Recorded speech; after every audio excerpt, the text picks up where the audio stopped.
Good morning everyone. 12th Commerce Economic Chapter number 6 Reasons of Unemployment. हमने इससे पहले 8 reasons देखे कि किस कारण से अनएम्प्लॉयमेंट का रेशियो इंडिया के अंदर बढ़ रहा है.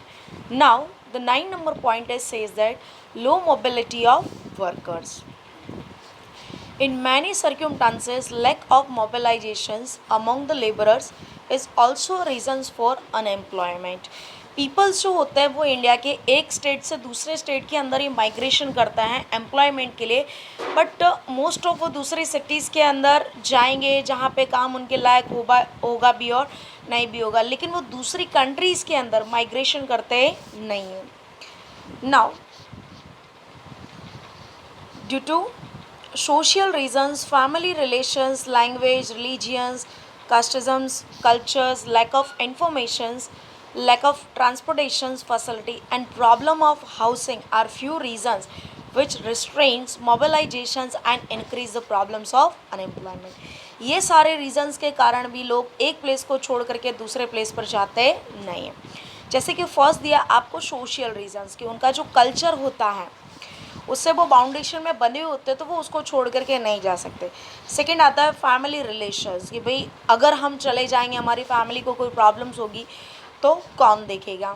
नाउ लैंग्वेज, उनको इतनी ज़्यादा टिपिकल जो लैंग्वेज होती है वो नहीं आती है, उनको सिर्फ उसे लोकलिटी की लैंग्वेज आती है तो भी वो नहीं जाते. रिलीजियंस, धर्म, कास्टिज्म कि कास्ट के कारण कोई कुछ बोलेगा या कुछ हमको वर्क नहीं देगा, that's why they do not go from one place to another place. Then आता है कल्चर, वो कल्चर से कनेक्टेड होते हैं.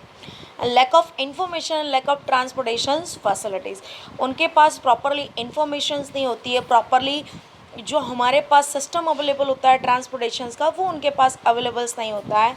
हाउसिंग की प्रॉब्लम्स होती है. इन सभी कारणों से, सभी रीज़नों से पर्सन एक प्लेस से दूसरे प्लेस पर नहीं जा सकता, जिस कारण से अनएम्प्लॉयमेंट का प्रॉब्लम्स खड़ा होता है. People with higher education are not interested in going to rural areas. जो पढ़े लिखे इंसान हैं, हायर एजुकेटेड हैं, वो रूरल एरियाज़ के अंदर जाना चाहते नहीं हैं. Backward areas even if they got employment. Backward areas even if they get employment, उनको अच्छा खासा काम मिल सकता है लेकिन वो जा सकते नहीं. क्यों?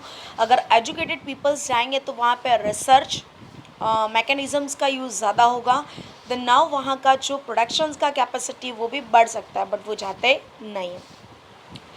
These peoples expect to get the employment in urban areas which if not satisfied they would prefer to remain unemployed. अगर उनको अर्बन एरियाज़ के अंदर एम्प्लॉयमेंट नहीं मिलता है प्रॉपरली जो एक्सपेक्टेशन है उस हिसाब से, तो वो अनएम्प्लॉयड रहना पसंद करेंगे लेकिन वो दूसरे प्लेस को छोड़ करके जाएंगे नहीं. Attractions towards the urban life, the urban facilities do not show readiness among peoples to go to rural areas for the employment. So इसीलिए अर्बन एरियाज़ के अंदर फैसिलिटी इतनी ज़्यादा होती है कि जिसको चाह करके भी पर्सन छोड़ सकता नहीं है. For getting the facilities they do not change their residentials place to the rural areas, वो जाना नहीं पसंद करता है. और इस तरीके से अर्बन की पॉपुलेशन बढ़ती जाती है, लेकिन जितनी पॉपुलेशन बढ़ती है उतना ज़्यादा वहाँ पे एम्प्लॉयमेंट का रेशियो बढ़ता नहीं है. So next point is lack of infrastructure facilities.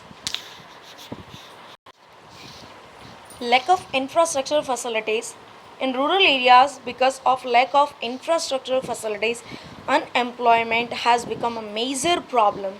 Rural areas के अंदर जो बेसिक इंफ्रास्ट्रक्चर फैसिलिटीज़ होती है वो प्रॉपरली रेशियो के अंदर अवेलेबल ना होने के कारण वहाँ पे अनएम्प्लॉयमेंट एक बहुत बड़ी प्रॉब्लम होती है.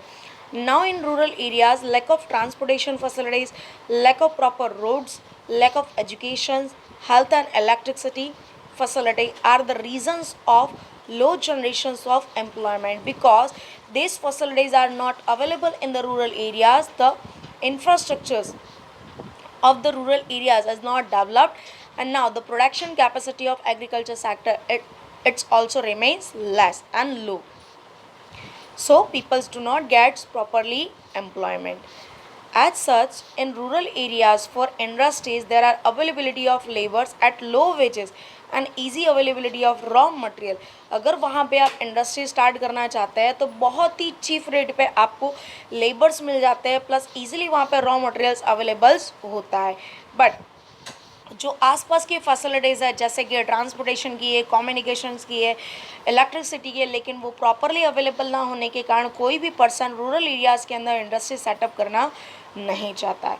For the agro based industries but due to lack of continuous and required electricity, industrialist do not wish to establish industries in the rural areas. देखिए वही बात वापस से आ जाती है कि वहाँ पे इलेक्ट्रिसिटी की शॉर्टेज होने के कारण कोई भी इंडस्ट्रियलिस्ट वहाँ पे अपनी इंडस्ट्रीज़ को लगाने के बारे में सोचता भी नहीं है।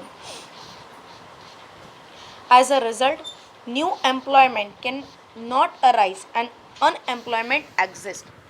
और इसी कारण से जब वहाँ पर कोई इंडस्ट्री स्टार्ट नहीं होती है तो वहाँ पर एम्प्लॉयमेंट का रेशियो कम होता है और अनएम्प्लॉयमेंट का रेशियो धीरे धीरे बढ़ता जाता है। सोचिए वहाँ पर रॉ मटेरियल है, ईजिली आपकी इंडस्ट्री को जो एक्सपेंसेस होता है वो कम करने पड़ेंगे, लेकिन बेसिक इंफ्रास्ट्रक्चर फैसिलिटीज़ की शॉर्टेज होने के कारण वहाँ पे इंडस्ट्रीज़ नहीं खुल सकती और लोगों को एम्प्लॉयमेंट भी नहीं मिलता है। Now apart from and our reasons in India lack of national employment policy. जो हमने ऊपर के पॉइंट्स देखे उससे हमें पता चलता है ये सारे के सारे रीजंस हैं in India lack of national employment policy. पूरे के पूरे नेशनल लेवल पर हमें जो एम्प्लॉयमेंट के लिए या रिक्रूटमेंट के लिए पॉलिसी बनानी चाहिए उसी में शॉर्टेज होती है, उसी में प्रॉब्लम्स होती है। अगर प्रॉपरली हम एम्प्लॉयमेंट की पॉलिसी बनाए तो मे बी शायद तक एक्सपेक्टेड जो रेशियो है उतना नहीं बट उससे कम लोगों को हम एम्प्लॉयमेंट प्रोवाइड कर सकते हैं। So we have a certain types of problems and shortage in our policy. Lack of conducive environment for the development of industries and trade. Industries and trade का डेवलपमेंट करने के लिए जो आसपास का एनवायरनमेंट होना चाहिए, properly facilities and the exact time raw materials providings, ये सारी के सारी फैसिलिटीज़ ना मिलने के कारण भी इंडस्ट्रीज़ भी कुछ प्लेस पे सेटअप हो पाती नहीं है। Under utilisations of natural resources are also responsible for the increase in the unemployment. Natural resources हमारे पास एबिडेंट रेशियो के अंदर है, शायद तक किसी कंट्री के पास इतने ज़्यादा नेचुरल रिसोर्सेज नहीं है जितने कि हमारी कंट्री के पास हैं, but we have a shortage of technologies and instrument. We cannot use properly natural resources. That's why this is also responsible for increasing in the ratio of unemployment. इस कारण से भी हमारे इंडिया के अंदर अनएम्प्लॉयमेंट का रेशियो बढ़ता है।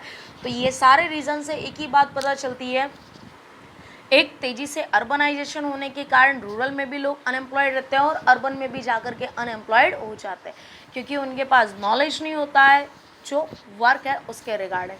और कुछ हमारी गवर्नमेंट की पॉलिसीज़ होती है वो प्रॉपरली नहीं होती तो भी हमारे इंडिया के अंदर पीपल्स क्या होता है, अनएम्प्लॉयड होते हैं। और लास्ट पॉइंट आता है जो कहता है हमारा एजुकेशन सिस्टम है वो इस प्रकार का है कि शायद तक जो हम बुक के अंदर कॉन्सेप्ट लर्न करते हैं वो कभी भी हमें इंटरव्यू में पूछे जाते नहीं।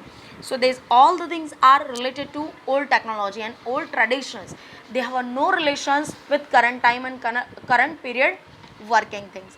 सो इसलिए कई बार ऐसा होता है कि हम वर्किंग के लिए जाते हैं लेकिन हमें वर्क मिलता नहीं है because we have a no efficiency and knowledge in current period and related to the market. So इस तरीके से ये सारे के सारे reasons हैं how can the ratio of unemployment increases in the India and now developing countries. तो ये आपको सारे points करने हैं. Thank you so much.